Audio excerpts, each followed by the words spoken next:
Speaking of quarterback injuries, the New England Patriots, Jimmy Garoppolo sprained his AC joint in his throwing shoulder and was forced to leave Sunday's game against Miami, and rookie Jacoby Brissett took over. Now on a short week as New England hosts the Texans Thursday in Foxborough, it's being reported by the Boston Herald that the Patriots are pressuring Garoppolo to be ready as quickly as possible. Garoppolo was listed as a limited participant in practice yesterday and could be active for Thursday night. Max, yeah. Should Jimmy G feel pressure to play against the Texans? If he wants to stay in New England, yeah. If the team is, if the reports are true and the team is pressuring him and he wants to stay on the Patriots, then there's pressure to play. But if he's smart, then he won't feel any pressure to play. Here's the thing: well, how are you going to make the playoffs? Win the Super Bowl? Winning a Super Bowl has ancillary financial benefits later in your career: broadcasting, endorsements, all that stuff. But just making to the playoffs, winning some games, anything short of a Super Bowl. All the NFL is a TV show. Kids, I hope you understand this. It's just a TV show.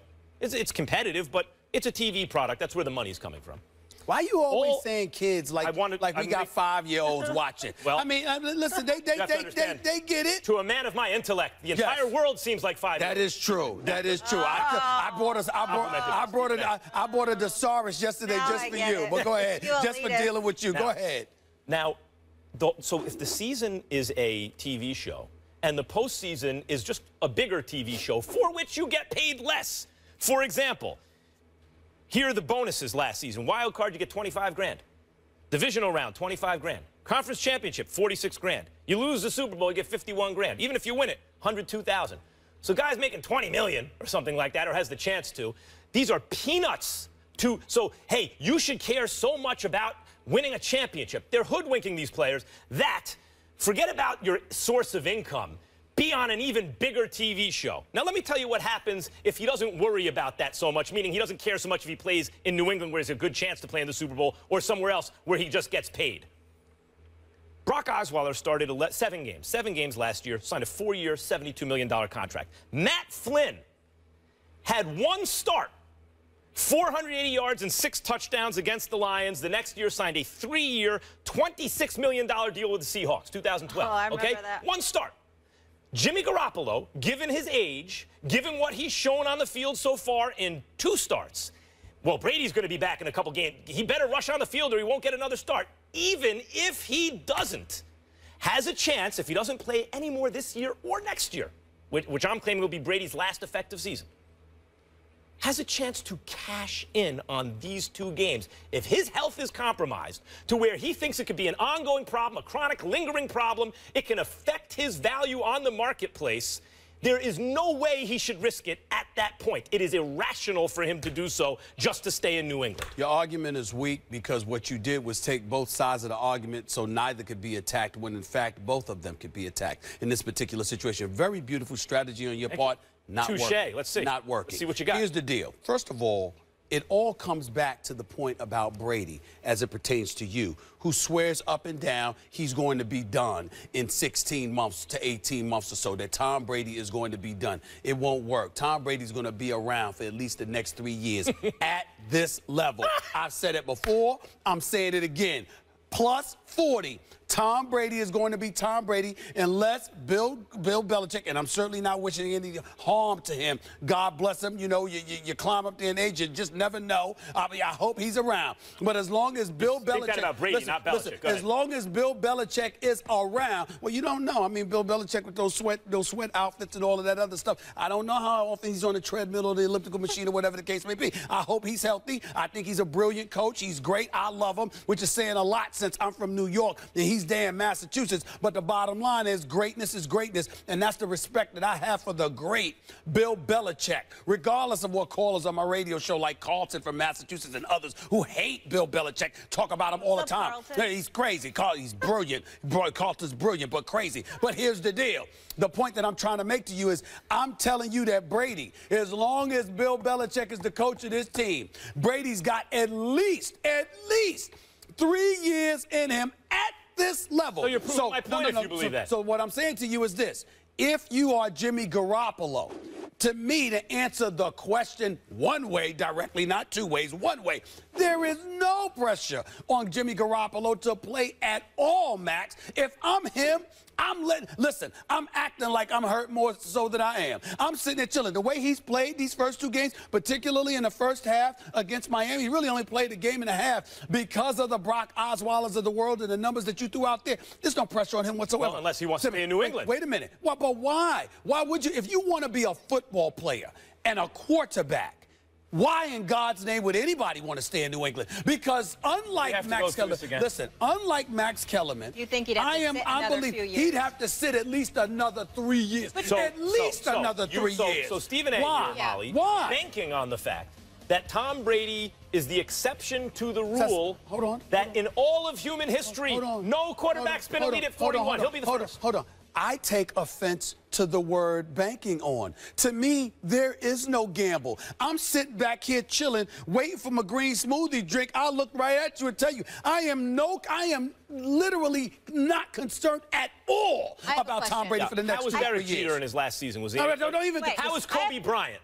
How was Peyton Manning? I have a question for you. I'll answer those questions. Hold on. Molly wants to get into the question. Yeah, so say Tom Brady stays healthy, right, for 3 more years, and he's a starting quarterback in the New England Patriots. Yes. And you're Jimmy Garoppolo, and you want to be a starting quarterback for another team, and this is essentially an audition for you.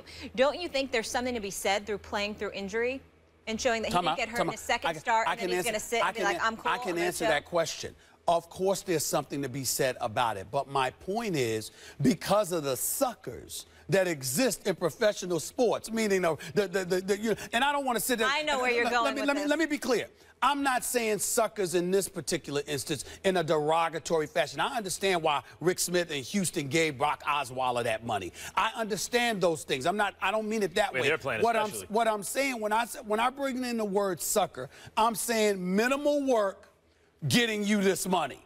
And I'm saying if you're Garoppolo, because of the mystique that is the New England Patriots, because of Bill Belichick and what he brings to the table, because of their history of excellence, if you are a Jimmy Garoppolo, you can literally sit back and chill right now, and somebody will be calling the New England Patriots for the rights to you so they can sit there and have you as their quarterback. Why would you jeopardize that? You talked to, who was it, Carlton from Massachusetts, who's very brilliant? Yes. Okay.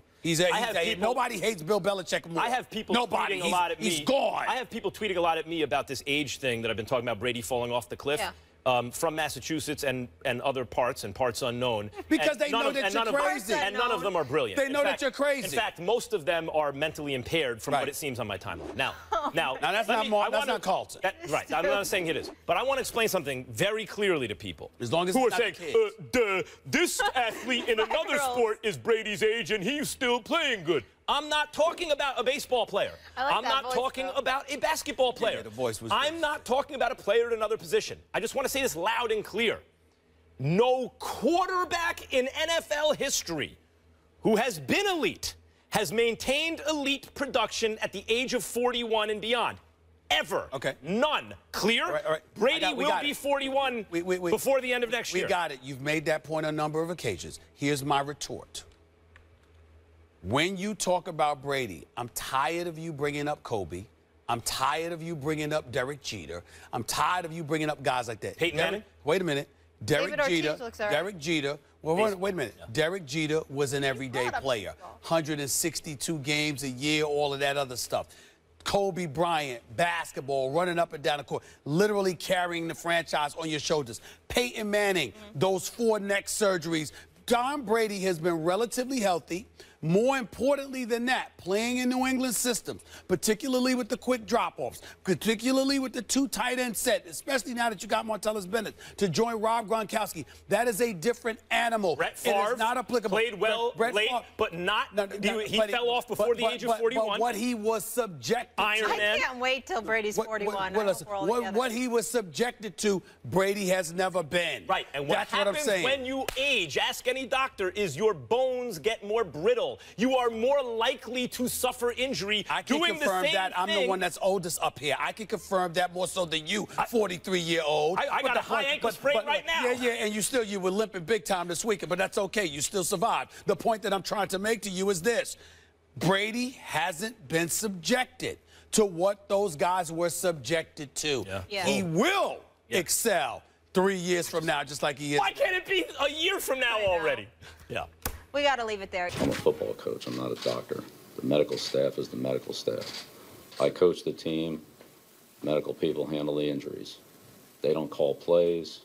I don't do surgery. We have a great deal there. Works out good. You wait for them to inform you of what the medical situation is and then you decide, or is it a situation where you evaluate and then... I do what's best for the football team. Let me put it a different way. I'm the coach. I do what's best for the football team. I don't know why we can't understand that. He sounds like you. No one can understand him, right? That was Bill Belichick yesterday answering reporters' questions on the quarterback situation. I say at least he's consistent, but is Bill Belichick too rude, Stephen A? Not at all. Not at all. I have no problem with Bill Belichick whatsoever. I want to emphasize this. As a native New Yorker from Hollis, Queens, New York City, and very proud of it, by the way, we're like allergic to Boston and Massachusetts, liking anything up there, okay? Say it, I mean, they are the enemy. Having said all of that, outside of the great Mr. Kraft, who I personally revere, I have such incredible admiration for him, had the pleasure of talking to him on several occasions in the past. I love the man. I am a huge fan of Bill Belichick. I told you my man Carlton, the caller that calls into my radio show, Sirius XM Mad Dog Sports Radio, 1 to 3 p.m. Eastern Time every weekday, by the way. My man Carlton, who calls into the radio show from Massachusetts, I mean, I've never seen anybody so fixated on the demise of Bill Belichick in my life. He swears that Bill Belichick has cheated for the last 15 years, 7 years with Spygate and 8 years with Deflategate. This is what he says. Wait, okay? Is Carlton a Pats fan? Yeah, no. He hates the fact, and he can't stand Bill Belichick. I sat up there and said, first of all, I don't want to hear anything about no damn cheating. Secondly, and more importantly, if Bill Belichick cheated, damn it, y'all should have learned how to cheat too, because he seems to be doing a pretty damn good job of it. He's a phenomenal coach. He has proven he is the greatest coach of this generation. And when you look at it from that perspective, let's be clear about something here. Sometimes people come and their whole claim to fame is about irritating you and doing what they can to bring you down. He doesn't take the bait. He doesn't bite. He's dry. He's very unassuming. He says as minimal as possible. He's not interested in being your friend. He is the football coach. That's what he is. He ain't trying to be anything else but that. And he consistently reminds you and consistently proves there is the Patriot way, which basically is the Belichick way. And it clearly works. 4 Super Bowl titles, 6 trips to the Super Bowl, numerous AFC championship games. Ignore the noise, baby. Bill Belichick is not rude. He's just, look, this is what he is. He ain't changing for you. Go ahead. You'll never look as great as me doing it. But the point is, he does what he does, and it works. Yeah. I don't give a damn. I got nothing but love for Bill Belichick. Nothing at all. Bill Belichick is the greatest football coach of all time. About that, we agree. That's not what it is here. Is he too rude? We're talking about the way he treated this reporter. Oh, please. What'd he do? When he answered the question. Used 3 different ways. He is obnoxious while not only evading the question, but also being misleading and fundamentally dishonest. How do you evade the question? Now, some people can get away with it. Greg Popovich can do it, and it comes off as charming. Belichick does it, comes off as a jerk. You don't think they're doing the same thing? I don't know why exactly. I love Pop too, but Pop's more rude than Belichick. Hold on now. My turn now. Colin Kaepernick, before the whole controversy, went through a thing where he was kind of being standoffish with the media. It came off like he was being a jerk. Marshawn Lynch does the same thing. He's charming. At least I find it charming. I don't know what it is. The guy's personality, some people get away with it, some people can't. Popovich can do it because it feels like it's part of a shtick that even the reporter is in on it.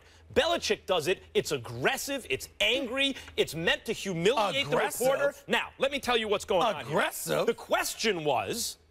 a very strange, the reporter wants to take his readers inside, so he's saying, basically what's happening, how much influence do you, like, what do you take into consideration whether you play Garoppolo or not? Yeah. The medical staff gives you an opinion, and Belichick says, they do the injuries, they do the surgery, and I do what's best for the football team. Coach, the question very clearly is, what is best for the football team? Is it always just the short interest today?